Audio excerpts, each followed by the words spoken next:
Bienvenue dans cette troisième capsule vidéo de ma formation sur Azure App. Aujourd'hui, on va s'intéresser à l'offre serveur activée pour Azure App et nous verrons comment est-ce qu'on peut déployer un agent sur un serveur sur site afin que celui-ci soit désormais visible dans Microsoft Azure et qu'on soit capable de gérer ce dernier de façon centralisée depuis le portail Azure. À titre de rappel, l'offre serveur activée avec Azure App va vous permettre de gérer vos serveurs physiques sur site ou bien dans tout autre fournisseur de cloud public, que ce soit sous Linux ou sur Windows. Cette offre-là fonctionne également avec des machines virtuelles et des serveurs nus ou tout autre fournisseur de cloud. Il faut noter que avec cette option, on est capable de gérer nos actifs de façon centralisée dans le portail Azure. On est capable d'utiliser Azure Policies pour pouvoir appliquer des politiques. On est capable d'utiliser Azure Monitor pour la supervision de nos serveurs physiques sur site. On est capable d'appliquer des blueprints à ce dernier. On est également capable d'appliquer les rôles, donc de mettre en place une gestion de rôles en utilisant les rôles AirBag. On est aussi capable d'avoir un contrôle au niveau de l'accès à cette machine virtuelle-là et également de mettre en place de la sécurité à partir des services de sécurité qui sont disponibles dans la plateforme Microsoft Azure. Donc, il s'agit d'une belle fonctionnalité qui va aider les entreprises qui ont des actifs sur site ou bien dans d'autres fournisseurs de cloud pour offrir une gestion centralisée à partir du portail Azure. De ce fait, l'entreprise sera capable de capitaliser sur ses investissements initiaux dans Microsoft Azure.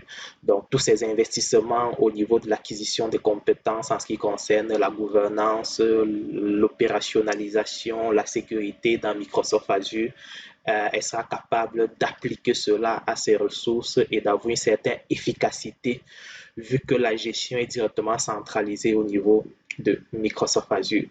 Donc, passons sans plus tarder à la mise en place.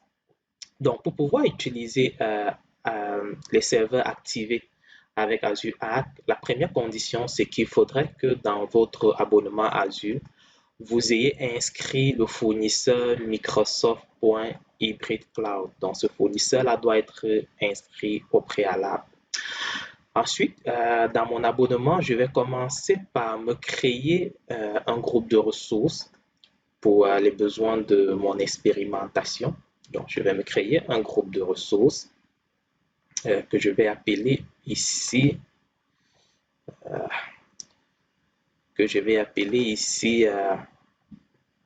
RG-démo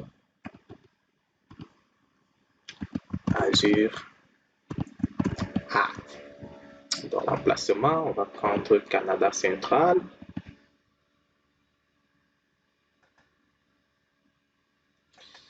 Puis, je vais créer le groupe de ressources. Donc, une fois mon groupe de ressources créé, dans ce groupe de ressources-là, je vais donc ajouter une nouvelle ressource serveur activé pour Azure. Pour cela, je vais aller sur Créer.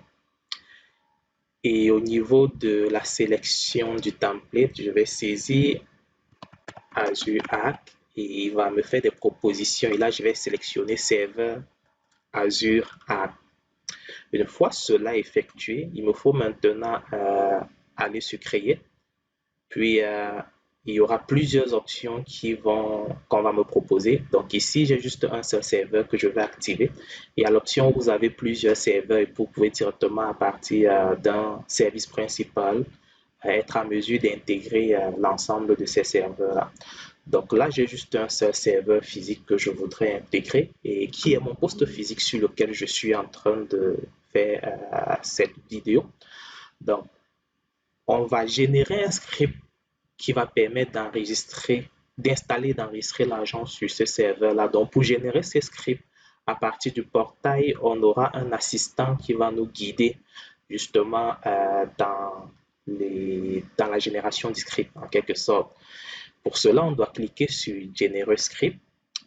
Ensuite, il va bien évidemment nous définir les conditions préalables à respecter.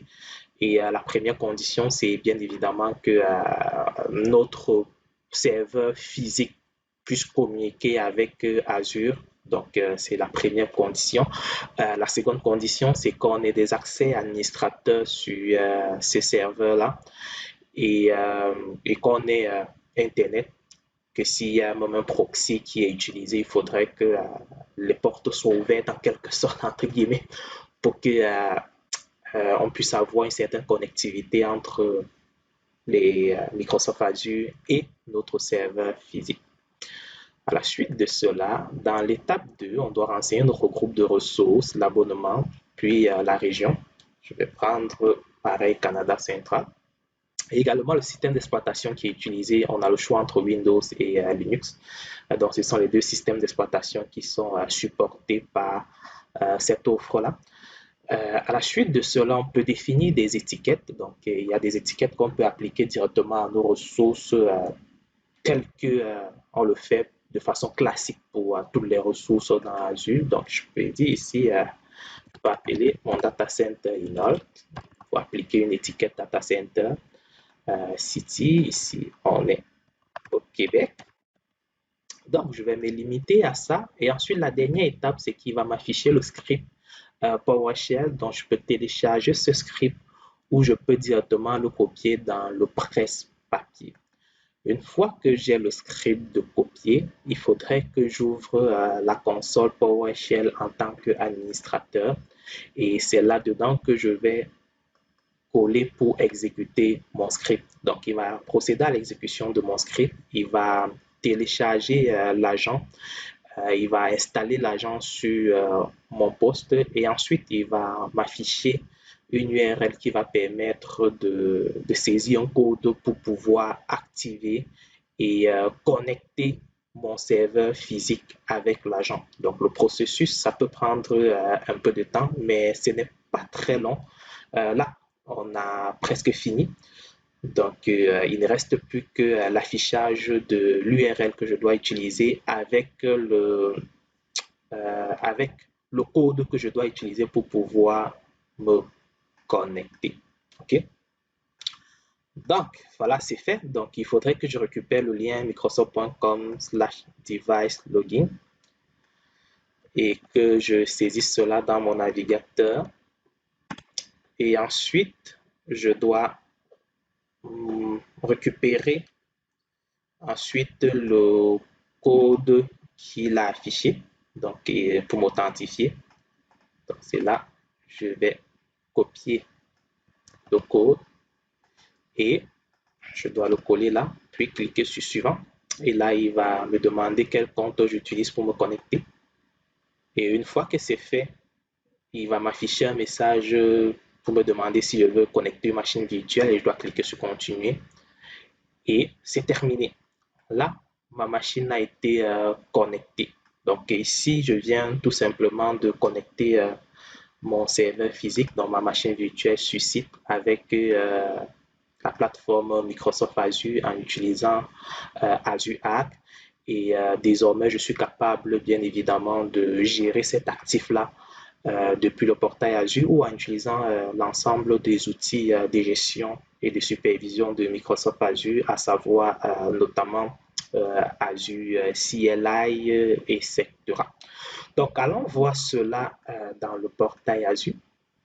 Donc, si je reviens dans le portail Azure et que je me positionne sur mon groupe de ressources RG démo, donc je vais actualiser.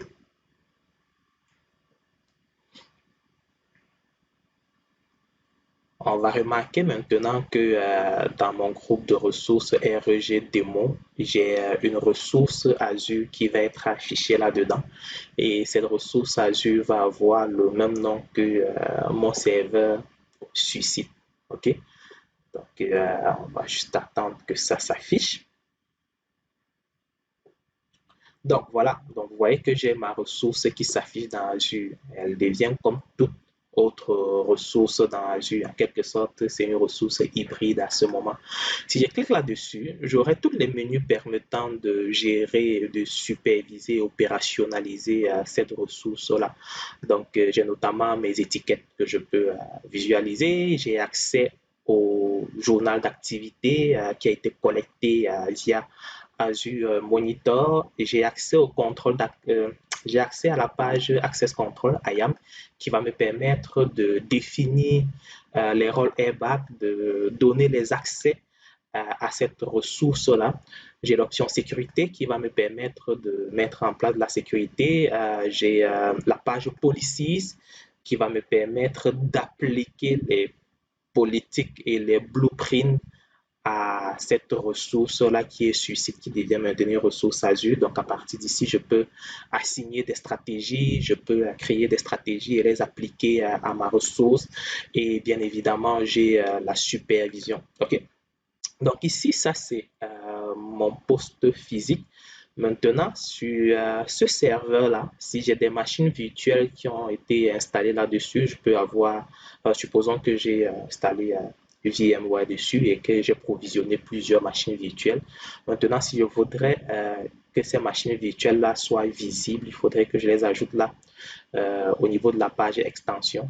Donc, je vais faire un add dans la page extension et être en mesure maintenant de venir intégrer l'ensemble de mes machines virtuelles. Si j'ai par exemple un SQL Server qui s'exécute sur une machine virtuelle, je suis capable d'utiliser l'extension pour SQL Server pour être en mesure de gérer ce serveur SQL directement à partir de Microsoft Azure. OK? Donc, pour finir, pour visualiser l'ensemble de nos ressources Azure Arc, je peux revenir tout simplement dans l'accueil et aller sur tous mes services. Et là, euh, je vais saisir Azure Server, Azure Arc. Donc, il suffit juste que j'aille ici, ça va m'afficher la page de Azure Arc et directement, je serai au niveau de l'option Serveur Azure Arc. Là, dans le menu, donc au niveau de l'infrastructure, on a toutes les options Azure Arc. Donc, si j'ai des clusters Kubernetes qui ont été connectés et activés avec Azure Arc, en allant sur la page cluster Kubernetes, je suis capable de visualiser ces clusters. Donc, voici l'ensemble de mes clusters qui sont visibles sur Azure Arc. J'ai des clusters qui sont par exemple sur Google, sur GCP, Google Cloud Platform. Donc, ici, j'ai un cluster Google Kubernetes Engine qui est connecté avec Azure Arc. Dans serveur, je vois bien évidemment le serveur que je viens de connecter. Donc ça, c'est le serveur qu'on a connecté il y a de cela quelques secondes ou quelques minutes. Si j'avais des instances SQL Server sur site ou ailleurs qui s'exécutent dans une machine virtuelle et qui ont également été connectées avec Azure Arc, à ce moment-là, j'aurais eu accès à ceci à partir de cette page et dès lors, j'aurais pu apporter de l'administration dessus. Et directement à partir de cette page aussi, je suis capable de connecter mes autres actifs sur site ou ailleurs. Donc, si j'ai mes instances SQL Server sur site que je voudrais connecter, directement à partir de cette page, je vais cliquer sur le bouton Create et directement, il va m'afficher la page avec le guide qui va m'amener dans tout le processus. Et comme je l'ai dit au début, l'élément central de la mécanique, c'est l'agent. C'est l'agent qui va être installé. Donc, quand on commence le processus en bout de ligne, il va toujours nous donner un script qu'on va récupérer, aller exécuter sur notre serveur ou notre machine virtuelle. Ce script-là va permettre d'installer l'agent et activer la connexion afin que notre ressource puisse être visible directement depuis le portail Azure. Donc, ceci permet de clore ce que je voulais vous présenter dans cette vidéo. Donc, je vous invite à rester connecté et on se retrouve pour la prochaine capsule vidéo qui va porter cette fois-ci sur l'offre Kubernetes activée pour Azure Arc. Je vous remercie pour votre écoute. Salut!